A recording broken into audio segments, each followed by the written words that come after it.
And I mean, Andy Reid's going to Andy Reid, dude. He's going to Andy Reid. It's going to happen. So true. Something is going to, something. He's going to fuck something up. To the point where, his team might show up to the game 3 hours late because he's so bad at clock management. They'll think it's a 4:00 start, and they were supposed to kick off at 1. He is the patron saint of clock management. That's for sure. Oh my God, it's painful.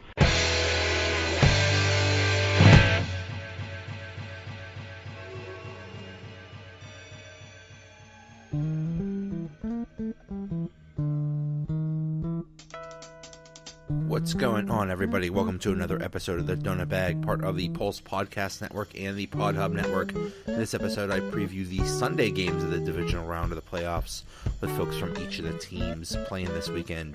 For the Chargers, I talked to Jesse Reeves from ffstatistics.com. For the Patriots, I talked to Tom Murphy from One Patriots Place podcast. For the Eagles, I talked to Matt Greeley from 4th and 26 podcast. And from the Saints, I talked to Bob Rose from Canal Street Chronicles. The Donut Bag starts right now. It's the NFL Division Round of the playoffs, and the Chargers visit the Patriots. With me to talk about it is Jesse Reeves. He's at Jesse Reeves FF, contributor to ffstatistics.com, host of FF Youth Movement podcast. Jesse, how are you? Oh, I'm happy to be here for another episode of the Donut Bag, man. I was excited when you asked me to be back again because I keep thinking that you really enjoy my company, but then I realized, I'm probably one of the only Chargers fans that you know. But still excited to be here. Very happy with my team's performance last week. And yeah, we're on to New England.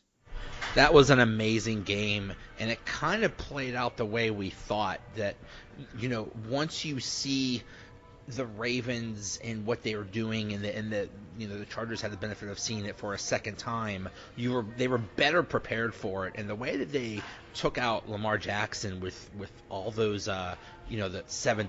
Yeah, no, it definitely was. They replaced speed on the back end of their defense they replaced power for speed, going that quarters package with the seven DBs, and that really helped them be able to control Lamar Miller at the line of scrimmage. Our defensive line did an incredible job at being able to limit the runs, but also shifting a lot of guys like Joey Bosa inside, and allowing guys like Derwin James to drop down inside the box and for him to control the line of scrimmage. And I think that was definitely part of a lot of the success that the Chargers had against the Ravens.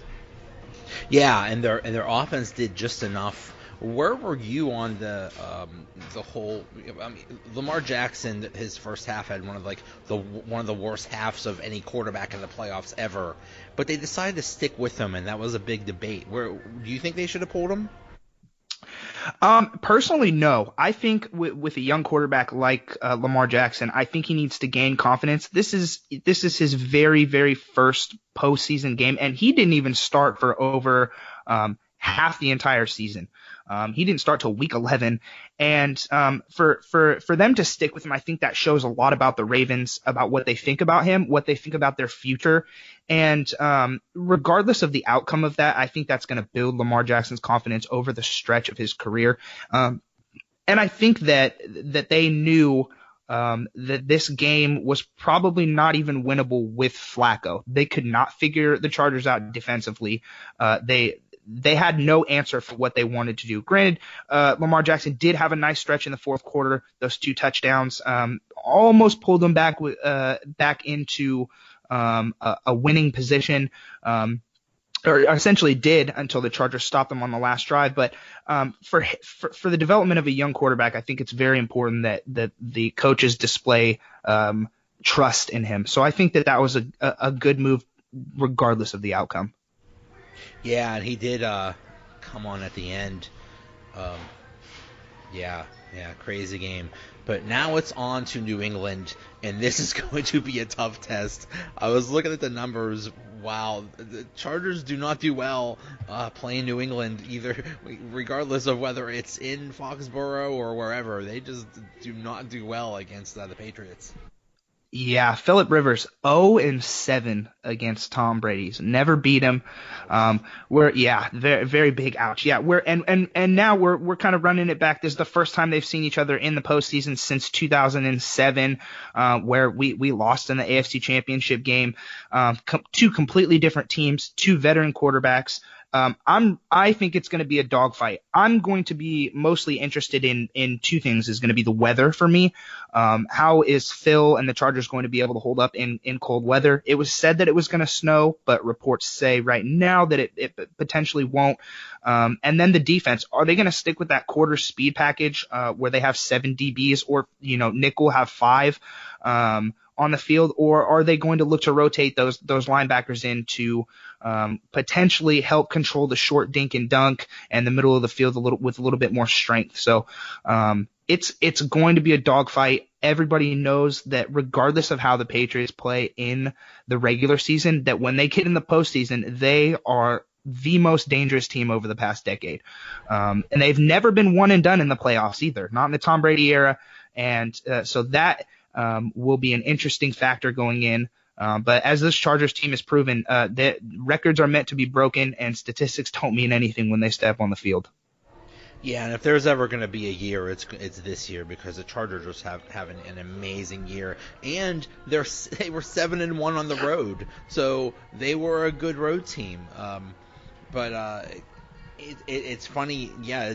It'll be interesting to see how the Chargers configure their defense, because they had all those defensive backs last week to neutralize Lamar Jackson, and this week maybe they'll do that to neutralize that game where the Patriots dink and dunk to the running backs.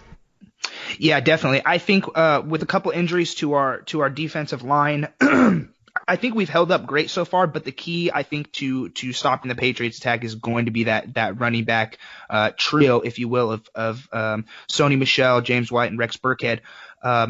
Right now, I think personnel-wise on the back end, we match up great. I think Julian Edelman and Desmond King are going to see a lot of each other. I also think that Rob Gronkowski is going to have his hands full with Derwin James. Derwin's proven he can run with the best of them. He is big, he is physical, he is fast, and he is strong.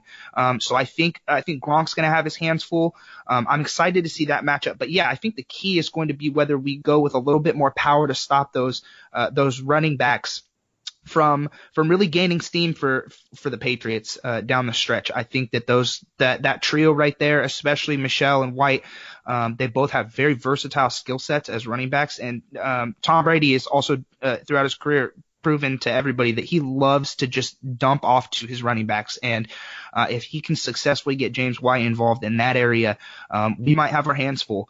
But I think personnel-wise, I think our defense matches up with their offense very well. I also am going to be looking at the offensive side of the ball for the Chargers. Can Phillip Rivers get going? We've seen him be slow over the past 3 or 4 games. And in the Ravens game, we saw him. He did not perform up to the standards that he did early on in the season.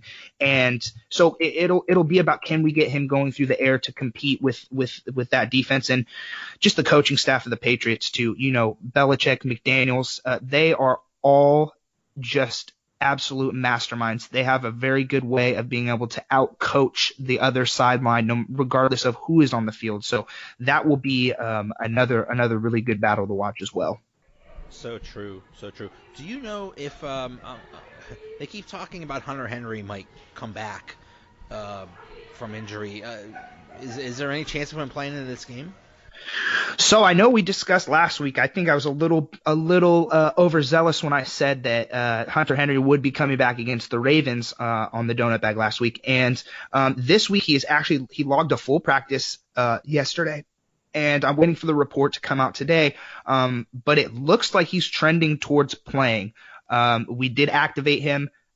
He is on the active roster right now, and he could be another driving factor. Of course, I do expect him to potentially be on a snap count as far as playing time, but it does look like he will be a go, which will add another strong dynamic to that Chargers offense.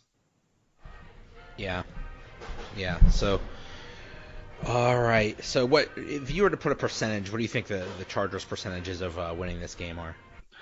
Oh, I think that percentage-wise, right now, I think it's about 60-40 with the edge to the Chargers. I think the Chargers offense is a little bit overpowering when they get going, and I think that they can take advantage of New England's defense.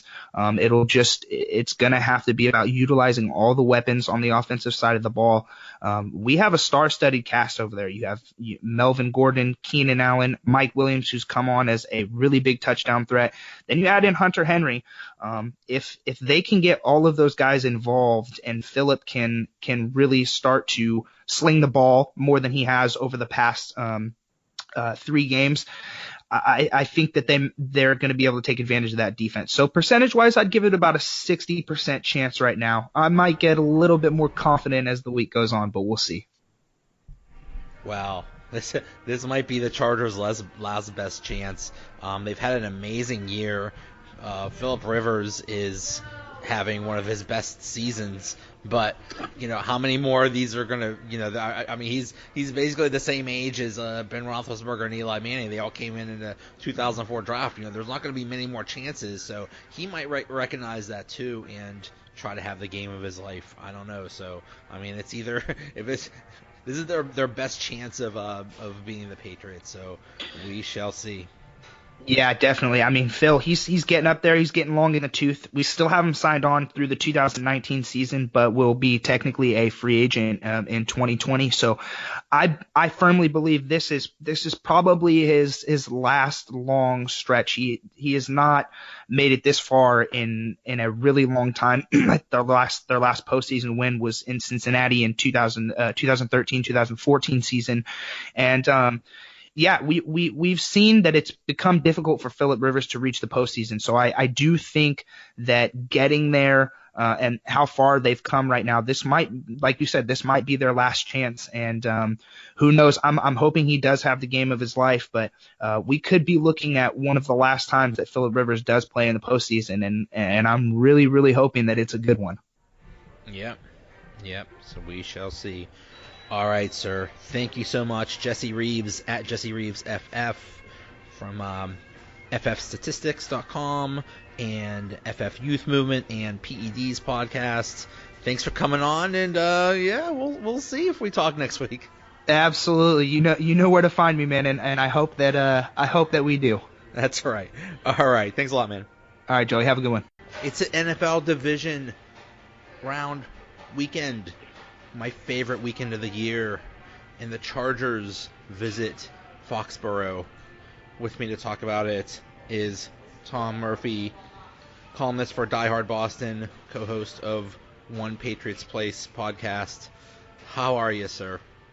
I'm great, bud. A little tired. Been doing a lot of these this week. If you as you can imagine, I was up late.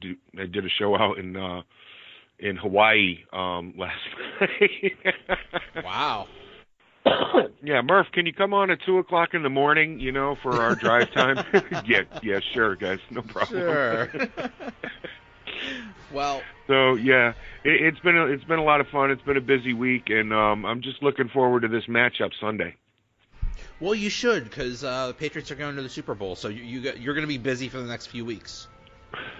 Thank you.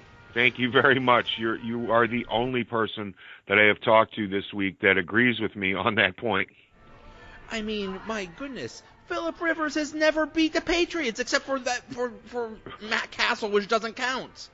Yeah, Matt Castle doesn't count. Yeah, he doesn't count. He's never beat Tom Brady. Come on. Yeah, I hate to be that overly confident Patriots honk here, but I mean to come in here and in December, in January, and beat this man and this team takes an awful lot. And I'm not taking anything away from Phillip Rivers. If there's anybody in there's a short list of players that I would want as my quarterback if I didn't have Tom Brady, and he's on it. This guy's a warrior. He's a great person, great human being. He loves the game of football. For the man came here and played a frickin' a divisional He had a torn ACL, and he played the entire game while LaDainian Tomlinson sat on the sidelines with his helmet on in a giant frickin' hoodie trying